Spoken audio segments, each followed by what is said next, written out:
This guy's wearing gloves, but you can also see through his torso. The guy in that video said that the guy in the back wasn't there when they got on the roller coaster. He said that it was just him and his friend, and then he takes that little clip and the guy was on there, and then when they get off at the end, the guy wasn't there. It happens really quick, it's hard to tell, but let me tell you about the roller coaster. This is the Giant Dipper. It was built in 1924 on the Santa Cruz boardwalk. They built this thing in 47 days. So people have been riding it for over 100 years, right? While I'm researching it, I do find a story about this man that died back when they were building it. Workers claim to feel cold spots. They say that they see shadows where there shouldn't be any shadows, and tools are removed, but then show up in other places. But that's not even the scary part. They say that this maintenance guy or whatever rides the roller coaster. Did the guy capture a photo of the man everyone talks about?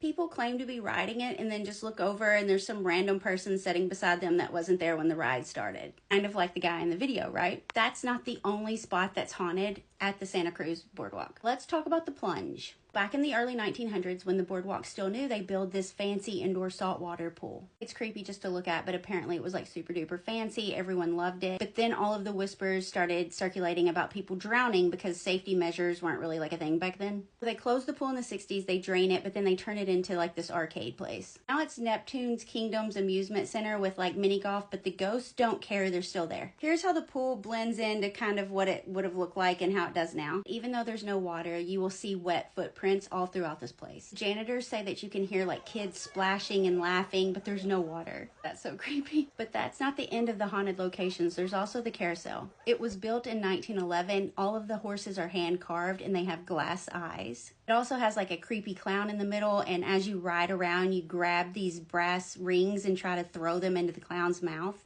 But there's a ghost here too of a little girl that's seen riding one of the horses. She's wearing an old-timey dress, and workers say that they can hear the music playing when the carousel's not on. They also report hearing the laughter of children when there's no kids around. So I don't know about that guy riding in the back of the roller coaster, if he's a ghost or not, but the chances of it being one seem to be pretty high because this place is super haunted. What do you guys think?